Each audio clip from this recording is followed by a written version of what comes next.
तो आज हम लोग पढ़ने वाले हैं क्लास 12 का हिंदी का चैप्टर नंबर 7। और आज के इस वीडियो में मैं सारा का सारा VVI ऑब्जेक्टिव बताऊंगा, जो कि परीक्षा की दृष्टि से काफ़ी ज़्यादा इंपॉर्टेंट है और इसको याद रखना आपको बहुत ही ज़्यादा ज़रूरी है। तो इस वीडियो का मैं PDF भी दे रहा हूँ, ठीक है। तो PDF भी ले सकते हैं बिल्कुल फ्री में, लिंक डिस्क्रिप्शन में मिलेगा, वहाँ से आप ले सकते हैं। तो इस वीडियो में हम लोग आज का ऑब्जेक्टिव जो है तो कंप्लीट करेंगे। तो सबसे पहले इस चैप्टर का नाम क्या है, ओ सदा निरा। तो ओ सदा निरा का मतलब क्या होता है, सदा मतलब क्या होता है हमेशा, और नीर मतलब क्या होता है पानी। तो सदा निरा मतलब कि हमेशा रहने वाला पानी को ही क्या कहा गया है, सदा निरा, ठीक है। और ये इस किसको कहा गया है, कौन सा नदी को, तो यह गंडक नदी को कहा गया है ओ सदा निरा, ठीक है। इसके बारे में थोड़ा सा डिटेल मैंने बता दिया, ठीक है। वैसे आपको सब्जेक्टिव जब बताऊँगा तो उस समय बता दूँगा पूरा कंप्लीट, ठीक है। तो चलिए सबसे पहले इसका वीडियो मतलब PDF ऑब्जेक्टिव पढ़ना स्टार्ट करते हैं। सबसे पहले क्या बोला जा रहा है, थारण शब्द का किस शब्द से विकसित हुआ, ठीक है। किस शब्द से विकसित हुआ, थल या थार या फिर स्थल या फिर स्थान। तो सिंपल सा आंसर इसका क्या लिखा गया, थार लिखा गया है, तो किससे हो जाएगा, बी से हो जाएगा, थार से, ठीक है। इससे विकसित हुआ है, ठीक है। और थार गाड़ी महिंद्रा का गाड़ी नहीं समझना, ठीक है। ये थार हो गया शब्द वाला, ठीक है। चलिए आगे बोला जा रहा है कि ओ सदा निरा किसके निर्मित, ठीक है, किसके निमित्त, ठीक है, निर्मित होना चाहिए, निमित्त बनाकर लिखा गया है। गंगा या गंडक या यमुना या फिर महानदी, ठीक है, महानदी। तो आप लोग ने अभी भी बताया क्या वो सदा निरा जो है वो गंडक नदी को कहा गया है। तो इसका आंसर क्या हो जाएगा, बी नंबर बिल्कुल करेक्ट आंसर हो जाएगा, ठीक है। समझ सकते हैं ना, ये सब बिल्कुल आसान सब क्वेश्चन है। और आगे पूछ रहा है क्या, बोलती लक्षण किस साहित्य विधा से कृति है। तो बोलती छंद किस साहित्य कृति से विकसित है, निबंध या कहानी या फिर संस्करण या फिर आलोचना, ठीक है। तो इसका आंसर जो अभी बताए निबंध है। किस पर निबंध लिखा गया है, तो गंडक नदी पर एक निबंध लिखा गया है, ठीक है। और यह किसने लिखा, ये आप लोग कमेंट करके जरूर बताएंगे इसका लेखक का नाम, ठीक है, नहीं तो मैं बता दूंगा अभी, ठीक है। तो ये जो एक क्या है, निबंध है, ठीक है। इसका आंसर क्या हो जाएगा, बी, ए नंबर बिल्कुल करेक्ट हो जाएगा, ठीक है। चलिए उसके वहाँ के बारे में बहुत ही ज़्यादा इसको डिटेल इसमें लिखा गया है। आगे पूछ रहा है कि राजकुमार शून्य के मृत्यु कब हुई, ठीक है। क्या बोला जाए, राजकुमार शून्य की मृत्यु कब हुई, ठीक है, कब उसकी मृत्यु कब हुई, 1930 ईस्वी के आसपास या फिर 1936 या फिर 1937 या फिर 1938। तो इसका आंसर है ना ऑप्शन नंबर ए हो जाएगा। ए में क्या, 1930 ईस्वी के आसपास इसकी मृत्यु हुई, ठीक है, राजकुमार की। और आगे पूछ रहा है क्या, श्रेयामन मन ताल कागज कैसा है, ठीक, काजल है ना, हाँ, काजल कैसा है, चंचल है या फिर स्थिर है या फिर गहरा या फिर गंदा है। तो एक श्रेयामन मन ताल, ठीक, कैसा है, तो काजल कैसा है, तो ये जो है स्थिर है, क्या है, स्थिर है, एक जगह का है, वह क्या है, स्थिर है, ठीक है, कोई चीज़ है, ठीक है, वो मैं बताऊंगा इसमें, आप इसमें सिर्फ ऑब्जेक्टिव देखिए, ठीक है। चलिए आगे पूछ रहा है क्या, गंडक नदी का जल सदियों से क्या है, गंडक नदी का जल सदियों से क्या है, शांत रहा है या फिर चंचल रहा है या फिर गर्म रहा है या फिर ठंडा रहा है। तो सब जानता है कि चंचल रहा है, क्या है, चंचल मतलब उसको मतलब बाहर आना बाहर जाना ये सब काम करता है नहीं। तो ऑप्शन नंबर क्या है, बी हो जाएगा, चंचल रहता है। और आगे पूछ रहा है क्या, रामपुरवा कहाँ है, रामपुरवा जो है कहाँ पर है, भित्ती हरवा के पास या फिर नौ क्या बोला जा रहा है, या फिर नौगछिया के आसपास या फिर रांची के पास या फिर इलाहाबाद के पास। इलाहाबाद अभी तो नाम कर दिया है प्रयागराज, लेकिन अब इसे इलाहाबाद पुराना नाम है, ठीक है। तो इसका आंसर ऑप्शन नंबर क्या हो जाएगा, ये बिल्कुल सही जगह भित्ती हरवा के पास, ठीक है, ऑप्शन नंबर ए हो जाएगा। आगे पूछ रहे क्या, ओ सदा निरा निबंध किस पुस्तक से लिया गया है। ओ सदा निरा जो पुस्तक है, वो ये चैप्टर है, किस पुस्तक से ली गई है, विखराते क्षण से या फिर नीर सुकुम से, ठीक है, सुसुम से या फिर बोलते क्षण से या फिर हारे को हरिनाम से। तो ये जो है ना ऑप्शन नंबर सी हो जाएगा। सी में क्या है, बोलते ही क्षण से, किससे, बोलते ही क्षण से किताब से ली गई है, ऑप्शन नंबर इसका सी हो जाएगा, बिल्कुल सही। और आगे पूछ रहा है क्या, वो सदा निरा शीर्षक निबंध के वर्णित मन में कैसा ताल है, वर्णित मन कैसा ताल है, गहरे या फिर छोटी और विशाल या फिर उछले और क्या बोल रहे हैं, छिल्ले या फिर गहरे और विशाल। तो इसका आंसर ऑप्शन नंबर क्या आ जाएगा, डी बिल्कुल सही जगह। डी में क्या है, गहरे और विशाल है, कैसा है, गहरे और विशाल है, ठीक है, ऑप्शन नंबर डी हो जाएगा। और आगे पूछ रहा है क्या निम्नलिखित में से कौन सी रचना जगदीश चंद्र माथुर की है। यही पूछ रहा है ना, जगदीश चंद्र माथुर की है। तो ये जो है ना सिपाही की माँ बिल्कुल भी नहीं, जूठन ये भी नहीं, त्रिच ये भी नहीं, तो क्या हो जाएगा, वो सदा निरा हो जाएगा। तो जैसा कि मैंने आप लोगों को बताया था, एक क्वेश्चन दिए थे आपको, तो वो क्वेश्चन का आंसर साफ साफ है कि वो सदा निरा का लेखक जो है वो जगदीश चंद्र माथुर है। कौन है, जगदीश चंद्र माथुर है। ठीक है, चलिए। और आगे पूछ रहा है क्या ओ सदा निरा शीर्षक पाठ किस विधा से अंतर्गत, ठीक है, अंतर्गत आता है, किस विधा के पाठ के अंतर्गत आता है, निबंध या फिर कहानी या फिर कविता या फिर नाटक। जैसा कि आप लोग को बताए गए हैं कि एक गंडक नदी के ऊपर एक क्या लिखा गया है, निबंध लिखा गया है, वो सदा निरा। ठीक है, तो यह जो है ना ऑप्शन नंबर ए हो जाएगा, ऑप्शन नंबर ए करेक्ट हो जाएगा, निबंध हो जाएगा। ओके ब्रो, चलिए आगे पूछ रहा है कि गांधी जी को मोहिए के पेड़, मोहिए जानते एक फल होता है, अभी का डेट में कुछ उसका गलत व्यवहार भी करते हैं उसको, ठीक है, वैसे वो नशा होता है उसमें हल्का।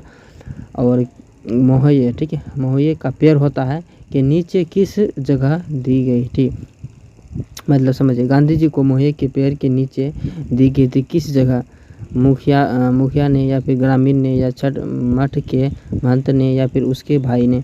तो ये जो इसका आंसर हो जाएगा मठ के महने ने, ठीक है, महंत ने। ऑप्शन नंबर इसका सी हो जाएगा करेक्ट आंसर।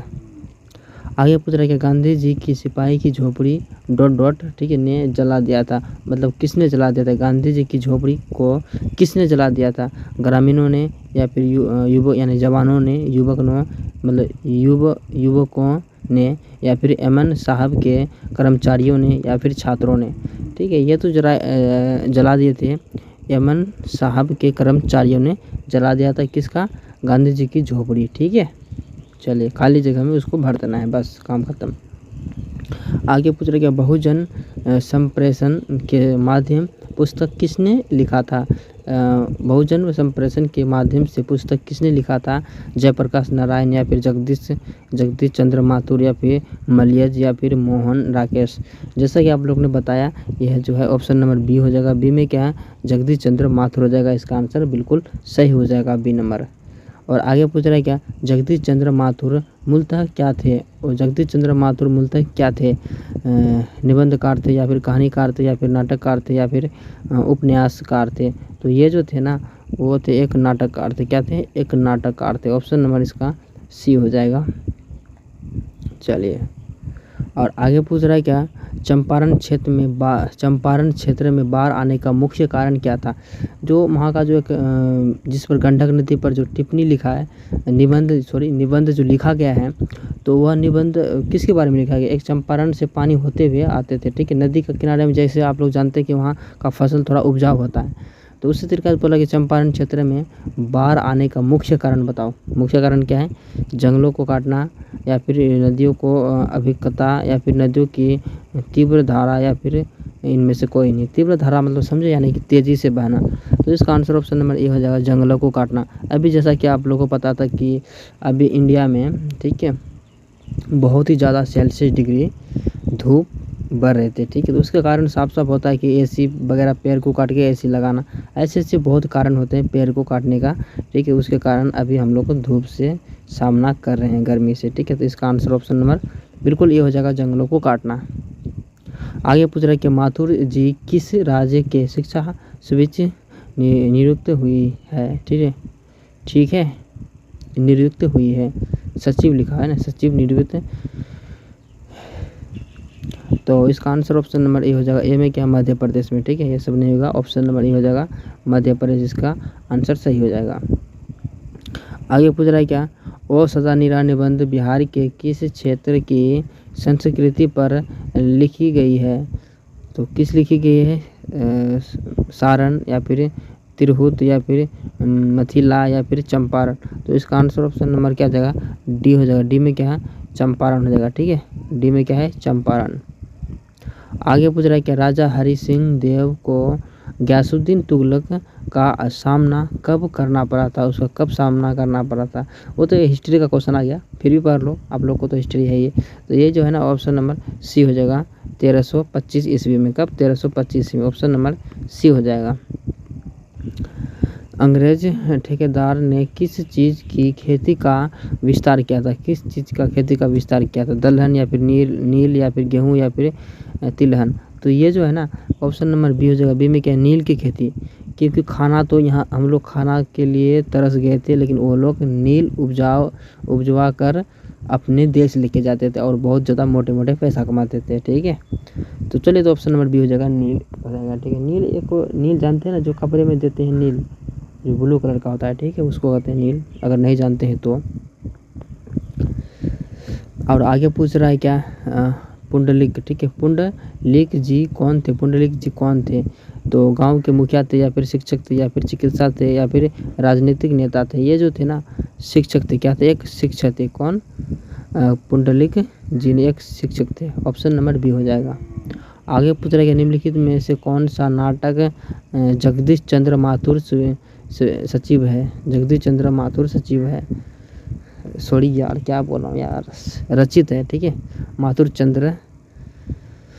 जगदीश चंद्र माथुर रचित है, यानी कि रचित मतलब उसको लिखा गया जो कविता किसने, यानी रचिता। ठीक है, तो दीपक या फिर आधे अधूरे या फिर ठीक कोणार्क या फिर ओ मेरे मन। तो ये जो है ना ऑप्शन नंबर बी हो जाएगा। ठीक, कोणार्क हो जाएगा। ओ मेरे एशिया तू नहीं गई मेरे मन से, एक चैप्टर था बहुत अच्छा था। ठीक है, वो अब लोग क्लास में है ही नहीं।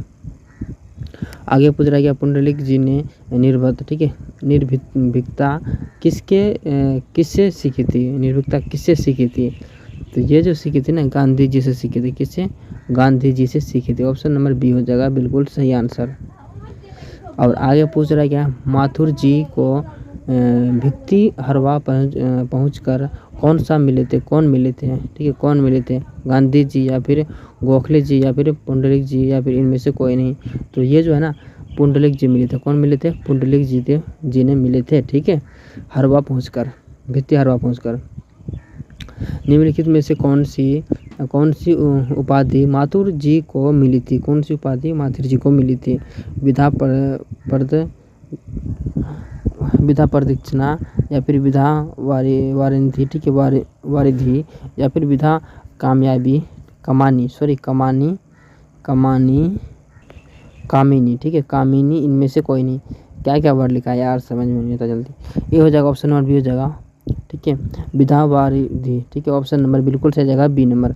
आगे पूछ रहा है क्या? चंपारण में धारवाड़, ठीक है, धागर कहाँ से आए? ठीक है, चंपारण में धागर कहाँ से आए? रांची से या फिर जमशेदपुर से या फिर छोटा नागपुर से या फिर आंध्र प्रदेश से? तो ये जो आए थे छोटा नागपुर से आए थे। कहाँ से आए थे? छोटा नागपुर से आए थे। दक्षिण बिहार में गया जिले के किस जाति के लोगों को चंपारण नील की खेती के लिए लगाया गया था? तो ये जो है ना ऑप्शन नंबर सी हो जाएगा, तुम्हारा। ठीक है, कुम्हार। क्या जाएगा? कुम्हार। ऑप्शन नंबर बिल्कुल सही जाएगा, सी नंबर। और आगे पूछ रहा है क्या? वैशाली, ठीक है, वैशाली महोत्सव के बीजारोपण किया गया है। तो कब किया गया है? ये जो है ना जगदीश चंद्र माथुर ने किया था। किसने? जगदीश चंद्र माथुर ने किया था। ऑप्शन नंबर बी हो जाएगा। आगे पूछ रहा है कि मठ के महंत के गांधी जी को कहाँ से शरण दी गई थी? ये जो है एक मोहे के पेड़ के नीचे। ऑप्शन नंबर डी हो जाएगा। आगे पूछ रहा है कि ओ मेरे सपने क्या है? ओ मेरे सपने क्या है? उपन्यास या कहानी या फिर खंड काव्य या फिर नाटक? ऑप्शन नंबर डी हो जाएगा। डी में क्या है? नाटक है। ठीक है, ओ मेरे सपने क्या है? एक नाटक है। आगे पूछ रहा है क्या? ओ सदानीरा के लेखक कौन था? ओ सदानीरा के लेखक जो थे अभी पढ़े ना, जगदीश चंद्र माथुर थे। कौन थे? जगदीश चंद्र माथुर थे। ऑप्शन नंबर ए हो जाएगा। आगे पूछ रहा है क्या?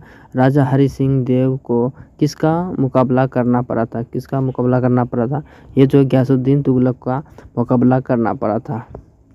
आगे पूछ रहा है क्या? 10 तस्वीरें के रचनाकार कौन थे? ये जो थे रचनाकार जगदीश चंद्र माथुर थे। कौन थे? जगदीश चंद्र माथुर थे। आगे पूछ रहा है क्या? कर्ण, ठीक है, कर्णनाग के नाटककार, ठीक है, नाटककार कौन थे? ऑप्शन नंबर बी हो जाएगा, जगदीश चंद्र माथुर हो जाएगा। ऑप्शन नंबर बी बिल्कुल सही हो जाएगा। आगे पूछ रहा है गौतम बुद्ध का, ठीक है, आविर्भाव कब हुए? ऑप्शन नंबर बी हो जाएगा 2500 वर्ष पहले। ऑप्शन नंबर मतलब 250 वर्ष पहले आए थे। गौतम बुद्ध के ये सब अच्छा सब क्वेश्चन है। आविर्भाव कब हुए थे? तो 250 साल पहले, सॉरी 2,500 साल पहले।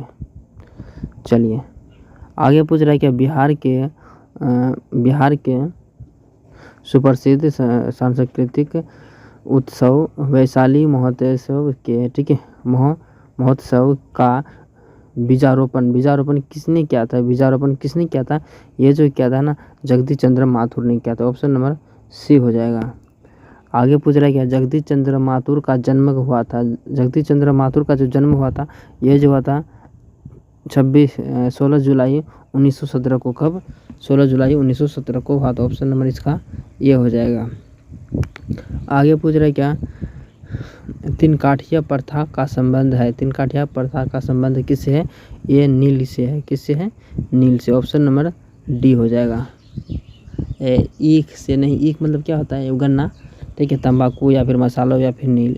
ऑप्शन नंबर डी हो जाएगा, नील हो जाएगा। आगे पूछ रहा है क्या कर्नाटक वंश के राजा हरि सिंह को किसका मुकाबला करना पड़ा था? अभी भी आप लोग को बताएं, गयासुद्दीन का मुकाबला करना पड़ा था। आगे पूछ रहा है क्या गांधी जी चंपारण कब गए थे? गांधी जी चंपारण कब गए थे? ये जो गए थे ना, अप्रैल 1917 को गए थे। कब? अप्रैल 1917 को गए थे। ऑप्शन नंबर डी बिल्कुल सही हो जाएगा। और आगे पूछ रहा है क्या जगदीश चंद्र माथुर ने किए गए विश्वविद्यालय के माँ उत्कीर्ण किया गया था? ये जो किया गया था इलाहाबाद विश्वविद्यालय से। ऑप्शन नंबर बिल्कुल सही हो जाएगा, ये नंबर।